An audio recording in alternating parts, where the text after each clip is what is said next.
And thank you so much, sir, for giving this opportunity to me because myself, as well as my qualification considered, I have completed from CBSE board and I have completed graduation from Delhi University. I have 1 year of experience in open laws organization and I was working as a payment adjustment and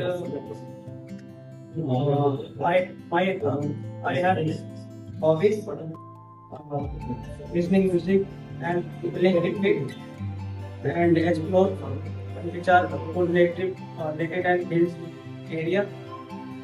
And I have card. In this card, there are multiple fruits and which are good for your health. And but is banana is your skin and muscular body.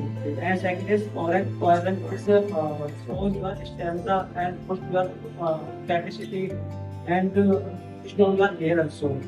And there is a grabs also, and grabs also strong your bone and strong your eyes and many things also for your health and which are for your health. So you can keep anytime, anywhere.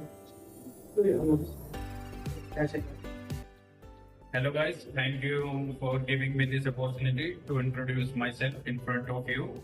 This is Aditya, I'm 19, I'm based in Delhi and I'm continuing my graduation from University of Delhi and my hobbies lie in the stock market and trading and I'm holding 3 years of experience in trading as well as stock market. Over the career, I gained valuable expertise in areas such as risk management, financial market, portfolio management, etc. And I also keep myself updated with the financial news to enhance my performance. If I miss something, I'll definitely seek your guidance. Thank you.